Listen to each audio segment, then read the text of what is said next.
The lights remained on in Jessica Harris's Grand Rapids apartment the night she disappeared. It was October 14th, 2010, and all had been normal until it wasn't. Jessica, a 25-year-old nurse trainee, never came back to her garage where her silver sedan would normally be parked.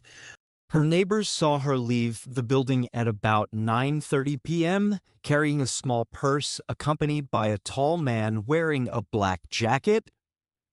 His face was shrouded in darkness. In the apartment, a tale was being spoken on its own, a plate of unfinished dinner on the table, the living room light on, and her cat meowing by a lone shoe left at the door. One of the neighbors saw her form disappear down the street, and then nothing. What happened during the course of the next 2 hours would plague this city for over a decade. But first, be sure to subscribe and tap the notification bell so that you don't miss any of the new cases. That evening, the city of Grand Rapids was shrouded in the damp coolness of early fall. Jessica had completed a later-than-normal shift at the town hospital. Her coworkers recalled her exhaustion, but also her usual warm smile as she said goodbye, holding her little purse. That was the last anyone saw her going about her normal routine. The following morning, worry set in as repeated attempts at calling her went unanswered, and the hospital verified she hadn't come back after her shift. Her family sped to her apartment on Division Street and immediately knew something was amiss. The warm comfort of her home was exchanged for a peculiar, uncomfortable stillness. The lights remained lit, casting a yellow light on an unfinished meal, a bowl of soup, untasted, with a thin layer of grease, a fork half dropped as if whoever was there had run off quickly. Her precious cat meowed in the living room, scratching on the door, and at the door a lone shoe rested, its mate nowhere to be found. Outside, her silver sedan was missing. And so was Jessica. The emptiness she left was instant and ominous. Neighborhood testimony was sketchy. A woman who lived on a floor below reported seeing Jessica at about midnight, rushing out to the parking lot with a man in a black coat who stood very tall. But streetlights hid his face. No cameras caught the moment. At headquarters, a Michigan map was tacked with red pins, the gas station, the empty lot, I-96. Every lead had led to a dead end. Rather than bringing them closer to the truth, every clue had made the mystery only more mysterious. On the third night, at an emergency meeting, one of the investigators said something. Perhaps the car never left Grand Rapids. Everybody stared at him. Were they searching in the wrong direction all along? Maybe the killer had created the illusion that the car had driven out of the city while it had actually remained in secret close to Jessica's residence. This theory brought a new element to the case: a missing woman, a missing automobile, and a futile trail. Grand Rapids, which had once been so serene, now seethed with suspicion. The Kent County Police understood that they were working with an individual who was very skilled at covering their tracks. Jessica's disappearance had turned into something much more sinister than a standard missing person case. At every dead end, detectives went back to their first line of questioning. On the busy bulletin board in the meeting room, there was one face that stood out: Ryan Mitchell, Jessica's former boyfriend. They had been dating for more than 2 years before they broke up a few months prior to her vanishing. Neighbors mentioned constant fights, and Jessica's friends remembered that she would confide in them that Ryan was controlling and jealous. When Ryan was summoned to the station, he attempted to look calm, but his restless hands and anxious eyes gave him away. He asserted that on October 14th, he had been at home with a friend, drinking beer and watching a football game. He said he didn't leave the apartment or call Jessica. The alibi seemed believable until detectives checked the timeline. Jessica's final telephone call was made at 9:47 p.m. and lasted less than a minute, and her telephone records indicated that it had been made to Ryan's telephone number. The soccer game Ryan used as his alibi hadn't even kicked off until 10 p.m., so why had Jessica phoned him just before she disappeared, and why hadn't he brought it up in his statement? Police grilled him on the point. Ryan stuttered to a halt, then mumbled something about Jessica having misdialed, or possibly having called to say some final words. His answer was awkward, and far from dissipating suspicion, only made the atmosphere in the room more charged. The police observed everything but Ryan's alibi, and the third theory, Ryan's potential involvement, loomed large. Could he or someone close to him have gone to Detroit to access Jessica's Facebook account and stage her departure? Or was it someone else, bold enough to meddle in her personal life to erase evidence? The argument continued for hours. None of the hypotheses could be ruled out, and the case file thickened. The wall map now had more red pins, but the vacuum persisted. The Facebook message, far from offering clarity, instead added a host of new questions in their wake. That night, back in her lit apartment on Division Street, Jessica's mother reread the brief text, "I'm going away for a while. Don't worry." But the police knew they couldn't ignore any possibility, however unsettling. Jessica Harris's vanishing, already steeped in mystery, had now turned into an entangled narrative where truth became impossible to distinguish from Lee and took the probe down the path of a maze without an exit. The Facebook message on her account created skepticism and conflict among Kent County's investigative team, but it went nowhere. Weeks of pursuing leads in Detroit bore no fruit. No one recalled seeing Jessica, no cameras recorded her, and her phone and bank cards had been inactive since the night she disappeared. Community searches dwindled, the previously vibrant activities of dozens of volunteers with flashlights and K-9 units along the banks of the Grand River dwindled to a handful of individuals quietly replacing worn-out flyers. 6 months later, Jessica Harris's case was officially designated as a cold case. It was a sour time, not only for the family, but for the detectives who had invested months of effort into locating her. In Kent County's cold storage, all of the evidence was carefully sealed on metal racks under case number 104587, missing person, suspected foul play. Pictures of the location were tie-up in files. The forlorn dinner table, the open apartment, her cat bedded on the couch, the sole shoe at the door. Some of the items stored in evidence were Jessica's mud-soaked shoe, some hairs gathered from the cat's litter box, and slight scratches on the floor outside the apartment. The notes of the investigator were mostly casual, mud source unknown, no basis in conclusion. Hidden away, one tiny detail was overlooked for years. On the cover of the case file, a blue-inked, hastily scribbled note, "Check muddy shoe later." But under the pressure of new cases and the long stalemate, no one ever followed it up. While the case went cold, the Harris family grew increasingly despondent. Jessica's mother came down to the station every month, holding tattered newspapers and her daughter's fading photograph. "Have you searched the shoe? It could give us an idea where she went," she would say. The reply was always the same: "We'll take a look at it when we have funding." In truth, Kent County Police did not have the funds to examine minor evidence, and a muddy shoe had not appeared important at the time. In Grand Rapids, the tale was lost to memory. Citizens went back to their daily lives, and the fear that had clutched the city mellowed. Every now and then, the story of the young nurse who disappeared during the night crawled up in coffee houses or in supermarkets, told with despair. The news stopped reporting. There was nothing new to say. The case remained just another open file in an endless list. Young detectives sometimes read it, but nobody was able to discover a fresh lead. The evidence was thin, witnesses conflicting, and time had faded key details.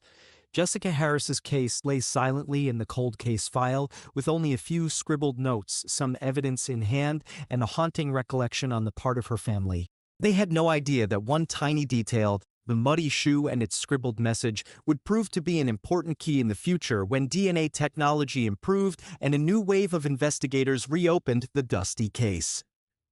By the spring of 2011, nothing was left but a bare dining table, dark apartment lights, and within the envelope, within sealed plastic bags, was evidence that in 2010 had appeared to be of little significance: a scuffed piece of wood from the corridor, the last muddy shoe, and a little purse of cat fur blended with one long, light brown strand.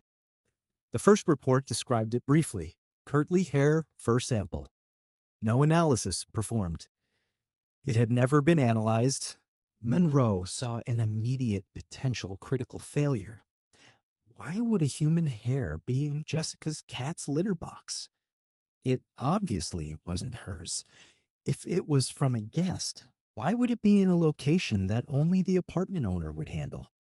The question compelled him to send the hair to Michigan's DNA forensics lab, which had much greater capability now than it did in 2010. 2 months passed and the results came in. The hair was from an adult male, genetically different from Ryan Mitchell. Monroe was both thrilled and confused. The discovery created a new avenue. Another man had been at Jessica's apartment, perhaps on the night she disappeared. Somehow, his trace wound up in the litter box. But who was he? And why hadn't anyone thought about this in 5 years? Monroe immediately entered the DNA into the National Criminal Database, DICOTIS, and waited for a match. He spent all night waiting. When the screen finally flashed the chilling words, "No match found," his heart dropped. The man had never been arrested or left a DNA profile in the system. The hair confirmed there was a second person, but his identity was still a secret. Undaunted, Monroe re-interviewed anyone who knew Jessica, neighbors, co-workers, friends. A few recalled Jessica sometimes having visitors, but no one saw a man caller to the apartment. Jessica, a close friend reported, kept her litter box spotless, hardly ever allowing anyone to come near. That made the hair even more suspicious. Monroe even went back to the Detroit Internet Cafe used in the 2010 Facebook message. The business had been sold and no paperwork from several years ago was still on file. In his report, Monroe stated, "Male hair in litter box probably belongs to an unknown person. Cannot exclude that person entered the apartment. No dichotomous match, no comparison subject available. Recommend continued storage and monitoring for future DNA technology." Again, the case was put on hold. The Harris family learned with expectation that flared and dissipated. Jessica's mother cried as Monroe told her, "It means someone was in the apartment, but we don't know who." To her, this hurt worse than earlier silence. It confirmed Jessica did not leave voluntarily, but perhaps was abducted by an invisible hand. The news of the enigmatic hair leaked out in society and created speculation. Some of them speculated that it might be that of a patient in a hospital. Others speculated about a clandestine affair. Officially, the police reassured everyone that the case continued to be investigated, but there was actually no fresh development. Jessica Harris's case was still cold, but now with a more pointed question: who was the man whose hair had been left behind? And why had he visited her apartment the night before she disappeared? The question nagged Monroe for years, an unmoored puzzle piece that could not find its place in the larger picture. When the file was sent back to cold storage, it had an added handwritten annotation: 2015 male hair DNA, unknown source, keep for future match, a faint signal that, though frozen in time, the door to the truth wasn't fully closed. On April 17, 2021, bone samples from the Civic's back seat were shipped to Michigan's forensic lab. Several were rotted, long bones disintegrated by mud, but technicians managed to extract marrow from a femur for DNA analysis. They matched it against Jessica's mother's DNA, kept safely since 2010. In days, the results danced on the screen: 100% match. The report was succinct: skeletal remains found in the vehicle identified as Jessica Harris. To the Harris family, the words sliced like a knife. Their daughter was indeed gone. What amazed the investigative team more were the belongings with them in the mud beside the back seat. Technicians had a dramatic find: one shoe still in one piece, though with peeling leather. After cleaning it and matching it to the 2010 evidence, police were stunned. It was the other shoe to the muddy shoe found at Jessica's apartment when she went missing. At the time, only one shoe had been recovered near the door, noted briefly and abandoned. Now, its mate was found next to Jessica's corpse, verifying that she had been wearing those shoes on the night she went missing. There was a hasty gathering at Kent County headquarters. Experienced detectives couldn't keep the shock on their faces as cold cases were reopened. For a decade, an important lead had been ignored from day one. The handwriting, check muddy shoe later, now served as evidence of a lapse that had extended the case for a decade. That minor detail might have changed the investigation back in 2010, but it had been pushed into limbo. The missing shoe match was not symbolic. It posed a serious question. Why was one shoe abandoned at the apartment and the other with Jessica in the Muskegon swamp? Had she fought during an abduction, losing one shoe on the door while the other remained with her to her death point? This strongly reaffirmed the theory that Jessica was forced from her apartment, not leaving voluntarily as some had speculated. The Harris family suffered fresh agony as the news was presented. Jessica's mother, who had trusted for 11 years that her daughter waited somewhere out there, sat silently in front of an old photograph, tears blurring as police presented the report. Bones discovered in the car. DNA matched to you, they told her. Her father grasped the file, mourning in despair. We made her wait too long. The Grand Rapids community, which had long moved on, was shocked as Jessica's name returned to fill the headlines once more. Not missing anymore, but actually a victim of homicide. In a private report, Daniel Monroe wrote, the muddy shoe evidence was missed in 2010, now confirmed, matched pair with remains, critical misstep. The concession was bitter. If the investigators had turned their attention to that small clue all those years ago, the truth may have emerged so much sooner. Discovering Jessica's body didn't only solve a missing persons case, it opened a whole new investigation. Ancient theories involving Ryan Mitchell, strangers, or that cryptic Facebook message now had to be reconsidered in a different light. The muddy boots were the first needle in the haystack, a reminder that even the smallest piece of information can turn. The detective Daniel Monroe, the officer who found the hair in 2015, cautioned against excitement. He asked for a re-examination of the fingerprint through latest scanning and reconstruction methods to compensate for years of corrosion through mud. A week later, the findings left everyone shocked. The fingerprint wasn't of Linda Carter's. The initial match was an illusion created through faint ridges. Thorough examination showed the print belonged to a rescue technician who had taken part in a 2010 search exercise during which the sedan was thought to have entered a river but was not discovered. The technician had presumably dropped the print on a practice car, and it surfaced again in 2021 when the actual car's mud had protected it. The announcement was infuriating. Months of deliberation about a female partner had been for nothing, police discovered when a technical glitch led them astray. Linda Carter was formally cleared and the case went back into chaos. A young detective hurled a pen in anger. We wasted a month establishing a mistake, he grumbled. Monroe, though, had a larger perspective. The case couldn't be based on simple assumptions. Each lead had to be cross-checked carefully. The Harris family also had to go through another emotional trauma. Jessica's mother wailed, "We don't need innocent people arrested. We just want the truth." Her words pierced deep. There were to be no false suspects. The actual perpetrator had to be brought out. The last forensic report mentioned by Monroe was, fingerprint once thought to point to female accomplice is contamination from 2010 rescue drill. No live female suspect at this point. The case fell back into mist. But Monroe changed gears. If the fingerprint wasn't the killer's, what actual evidence still lurked in the rusted sedan? He looked to the battered old nylon rope in the back of the car. Under magnification, it produced flaked skin cells preserved in decades of damp mud. Forensics got male DNA, and Monroe took the risk of uploading it to GEDmatch, the genealogy database that had solved cold cases across the country. By the time August 2021 arrived, the findings flashed across the screen. The DNA was not of a stranger. It linked to the Mitchell family. Ryan's relatives demonstrated a 4% match, which indicates a distant relative, such as a third cousin.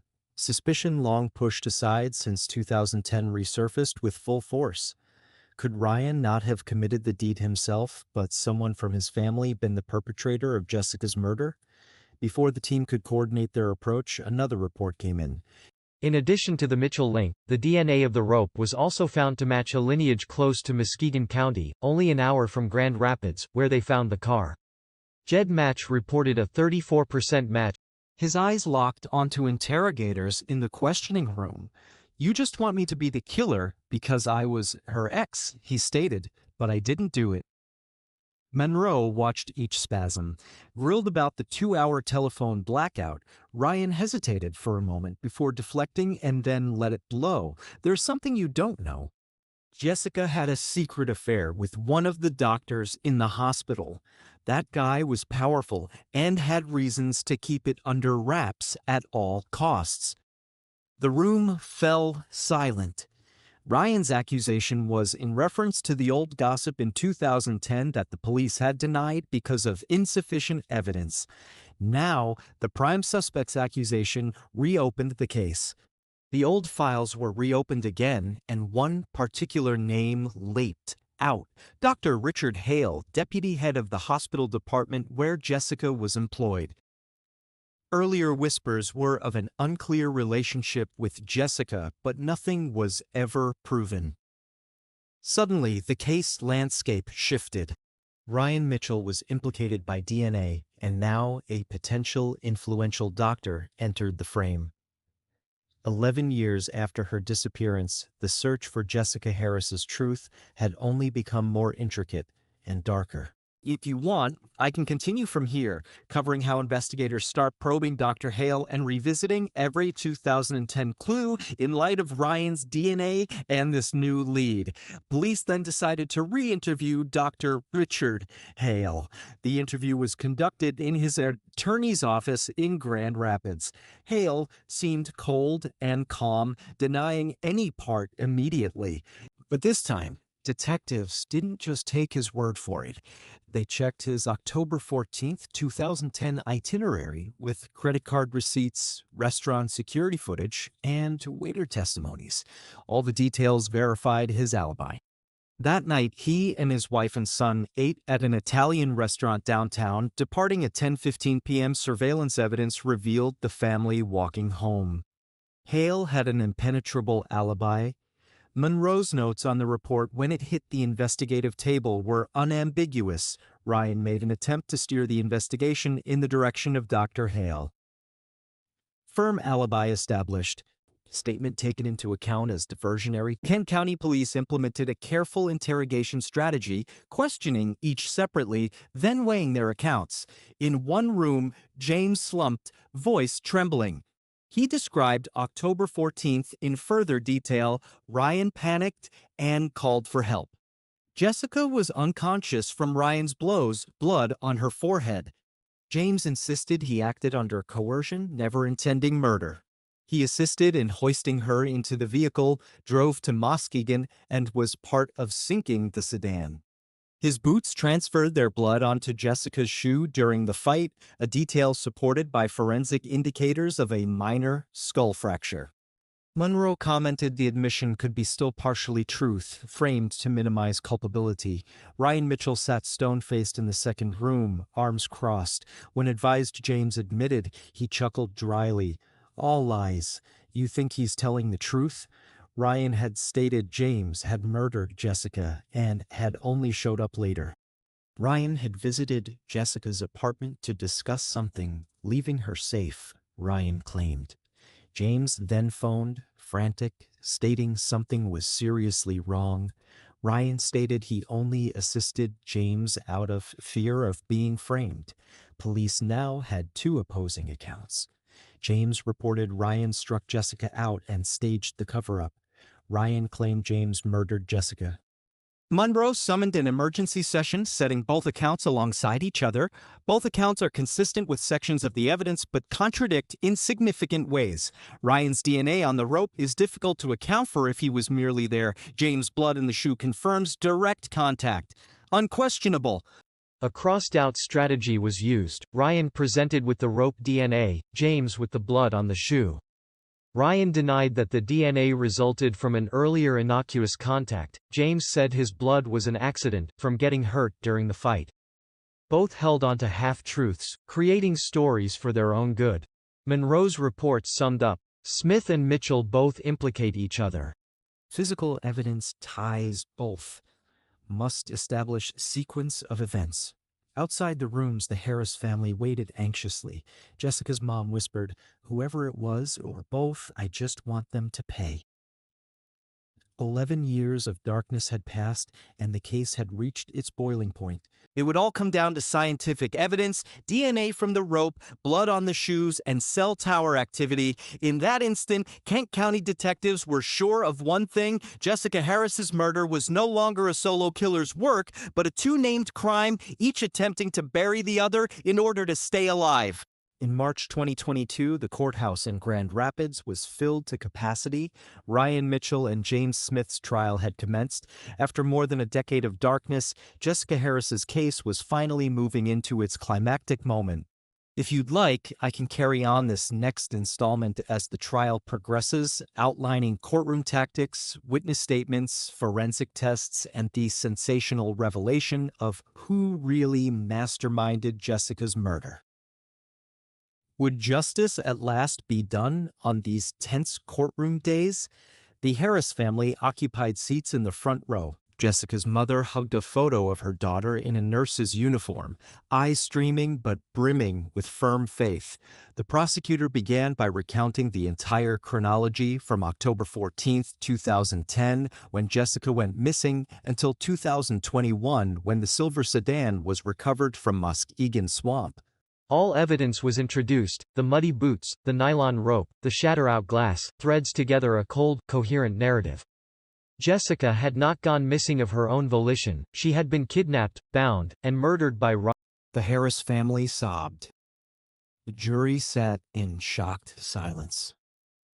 Ryan's attorneys responded, alleging James made up the tale for clemency, proposing James, whose blood was on Jessica's shoe, had been the real murderer.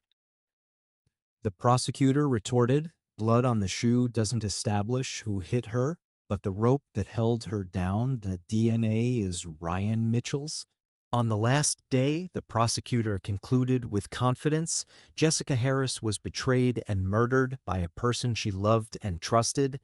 Let the truth not be distorted again. Justice has one name, Ryan Mitchell. The jury returned within 3 hours of deliberation. The spokesperson read, "Plainly, we, the jury, find the defendant, Ryan Mitchell, guilty of first-degree murder." The courtroom was a scene of weeping. Ryan sat frozen, eyes blacked out, as James received a lesser sentence for being an accomplice. Grand Rapids was shocked. The suspected ex-boyfriend from the beginning was convicted with science, with time, and by a friend's admission. On April 12, 2022, the Kent County Courthouse was packed as the judge read the sentencing. The air was heavy. Ryan Mitchell was sentenced to life imprisonment without parole. The room hushed, then erupted in the Harris family's relieved sobs. Jessica's mother clutched the photo of her daughter, tears falling but eyes gleaming with relief. James Smith came forward next. For his cooperation and testimony, he was given a much shorter sentence, 20 years for tampering with evidence and complicity. His head bowed low, shaking hands. He apologized to the Harris family for having stayed too long silent. With that, both men who were there that ill-fated evening suffered consequences, albeit on scales different. It appeared the case was over, then came the ultimate twist. Ryan's attorney, in her closing arguments, sowed a germ of suspicion. "Your Honor, we think the whole truth has not come to light. There are traces of a third party never discovered." The words pierced at the remaining fears of the Harris family. Monroe, who had known the case for more than a decade, shook his head. He recognized the attorney playing a final card, stitching doubt for an appeal. But with DNA on the rope, blood in the shoe, and James's elaborate confession, the jury and court perceived no getaway for Ryan. Nevertheless, the shadow of a third party remained. Next day, headlines blasted. Lawyer poses unidentified accomplice theory in Jessica Harris case. Social media was filled with conjecture. For the Harris family, they opted to believe the verdict, but deep inside, the shadows hadn't completely faded. Ryan was escorted out in handcuffs, expression blank, never glancing back. James trailed behind, footsteps slow, as if he wished to speak further. Jessica's mom whispered, "My girl, they've finally paid." Her family hugged, aware no verdict could restore Jessica. Grand Rapids breathed a sigh of relief as the 12-year saga at last concluded, but there remained the specter of a third individual, a chilling reminder that justice sometimes leaves questions unresolved.